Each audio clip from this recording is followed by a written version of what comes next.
101 is a slang term for the most basic knowledge in some subject. 101, like our podcast. This is Venezuela 101. En el episodio anterior, Melano y Miguel conversaron con una especialista acerca del contexto, origen y proceso de la investigación de la Corte Penal Internacional acerca de la situación de Venezuela. A continuación, en este episodio especial, abordaremos la posibilidad que tienen las víctimas de violaciones de derechos humanos de enviar sus observaciones y opiniones a la CPI en el marco de dicha investigación. Toda la información brindada en este episodio fue extraída de la página web y documentos oficiales de la Corte Penal Internacional. El 18 de noviembre de 2022, la Sala de Cuestiones Preliminares de la CPI emitió una orden en la que invitaba a las víctimas y a sus representantes a presentar sus opiniones y observaciones sobre la solicitud de la Fiscalía de continuar con la investigación en Venezuela y ordenó a la Sección para la Participación de Víctimas y Reparaciones compilar las opiniones y observaciones de las víctimas y transmitirlas a la Sala a través de un informe. Pero, ¿qué casos abarca la solicitud de la Fiscalía? La solicitud de la Fiscalía se centra en los crímenes de lesa humanidad de privación de libertad u otra privación grave a la libertad física en conformidad con el artículo 7, es decir, tortura, violación u otras formas de violencia sexual de gravedad comparable y persecución por motivos políticos contra personas detenidas, cometidas desde al menos abril de 2017 por miembros de las Fuerzas de Seguridad del Estado, autoridades civiles y personas progubernamentales o grupos llamados colectivos. ¿Y qué contempla el artículo número 7 del Estatuto de Roma de la Corte Penal Internacional? A los efectos del Estatuto, se entenderá por crimen de lesa humanidad cualquiera de los siguientes actos, específicamente cuando estos sean cometidos como parte de un ataque generalizado o sistemático contra una población civil y con conocimiento de dicho ataque. Asesinato, exterminio, esclavitud, deportación o traslado forzoso de población, encarcelación u otra privación grave de la libertad física en violación de normas fundamentales de derecho internacional, tortura, violación, esclavitud sexual, prostitución forzada, embarazo forzado, esterilización forzada o cualquier otra forma de violencia sexual de gravedad comparable, persecución de un grupo o colectividad con identidad propia fundada en motivos políticos, raciales, nacionales, étnicos, culturales, religiosos, de género, u otros motivos universalmente reconocidos como inaceptables con arreglo al derecho internacional, desaparición forzada de personas, el crimen del apartheid y otros actos inhumanos de carácter similar que causan intencionalmente grandes sufrimientos o atenten gravemente contra la integridad física o la salud mental o física. Pero ¿cómo se definen cada uno de estos actos? Según el artículo número 7 del Estatuto de Roma, por ataque contra una población civil se entenderá una línea de conducta que implique la comisión múltiple de los actos mencionados contra una población civil, de conformidad con la política de un Estado o de una organización de cometer ese ataque o para promover esa política. El exterminio comprenderá la imposición intencional de condiciones de vida, entre otras, la privación del acceso a alimentos o medicinas, encaminadas a causar la destrucción de parte de una población. Por esclavitud, se entenderá el ejercicio de los atributos del derecho de propiedad sobre una persona, incluido el ejercicio de esos atributos en el tráfico de personas, en particular mujeres y niños. Por deportación o traslado forzoso de población, se entenderá el desplazamiento forzoso de las personas afectadas, por expulsión u otros actos coactivos de la zona en que estén legítimamente presentes, sin motivos autorizados por el derecho internacional. Por tortura, se entenderá causar intencionalmente dolor o sufrimientos graves, ya sean físicos o mentales, a una persona que el acusado tenga bajo su custodia o control. Sin embargo, no se entenderá por tortura el dolor o los sufrimientos que se deriven únicamente de sanciones lícitas o que sean consecuencia normal o fortuita de ellas. Por embarazo forzado, se entenderá el confinamiento ilícito de una mujer a la que se ha dejado embarazada por la fuerza, con la intención de modificar la composición étnica de una población o de cometer otras violaciones graves del derecho internacional. En modo alguno se entenderá que esta definición afecta a las normas de derecho interno relativas al embarazo. Por persecución, se entenderá la privación intencional y grave de derechos fundamentales en contravención del derecho internacional en razón de la identidad del grupo o de la colectividad. Por el crimen del apartheid se entenderán los actos inhumanos de carácter similar a los mencionados al inicio, cometidos en el contexto de un régimen institucionalizado de opresión y dominación sistemáticas de un grupo racial sobre uno o más grupos raciales y con la intención de mantener ese régimen.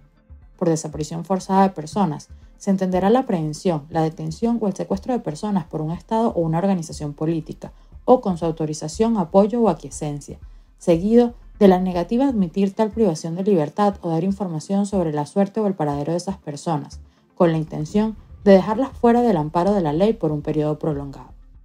Ahora, ¿quién se considera víctima ante la CPI?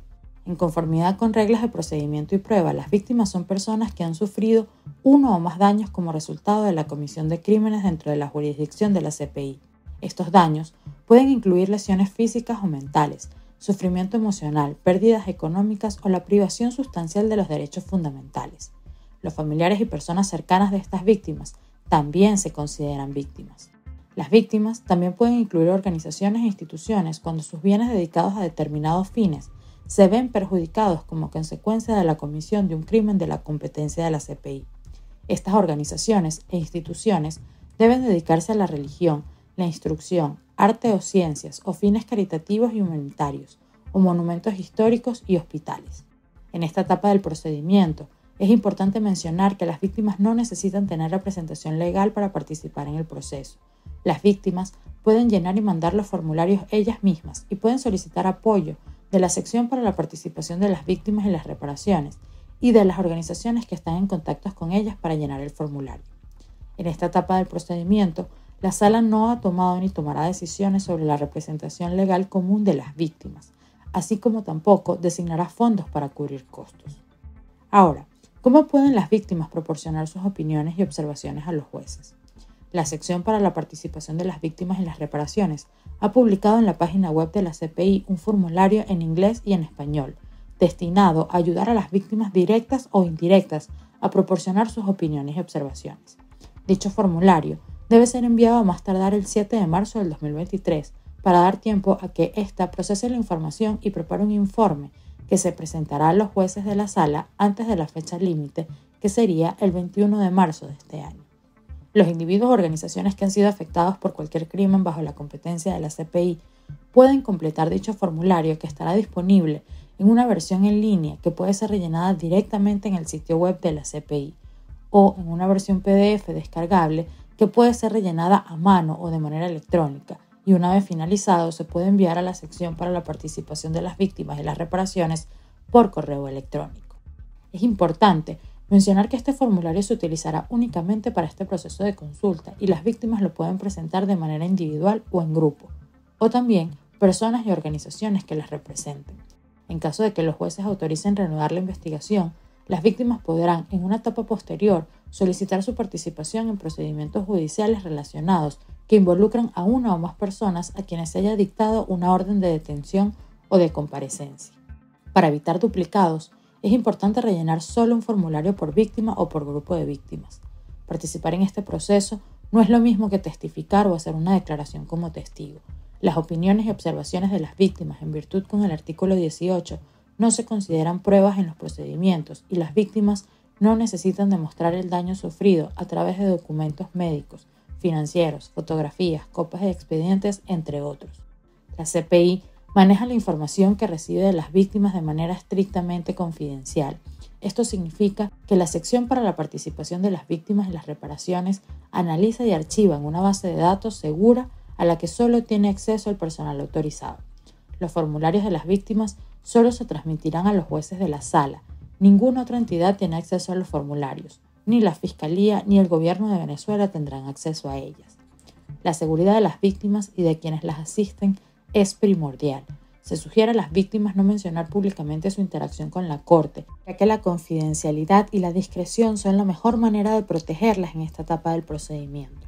Si usted desea obtener más información acerca del formulario, enviar sus opiniones y observaciones a la CPI o compartirlo con alguna víctima o representante, puede buscarlo accediendo a www.icc-cpi.int.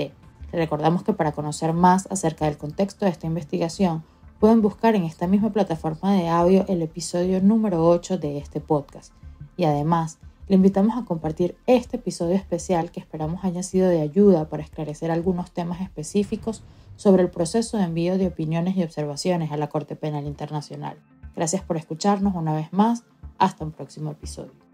This was a new episode of Venezuela 101. If you like this podcast, share it, spread the word with your colleagues, family, and friends. Follow us on our social media at Miguel_Pizarro, at Melaniobar, and don't forget to subscribe and leave us a comment. Please tune in again in 2 weeks with new guests on Spotify, Apple Podcasts, Google Podcasts, Anchor FM, and YouTube.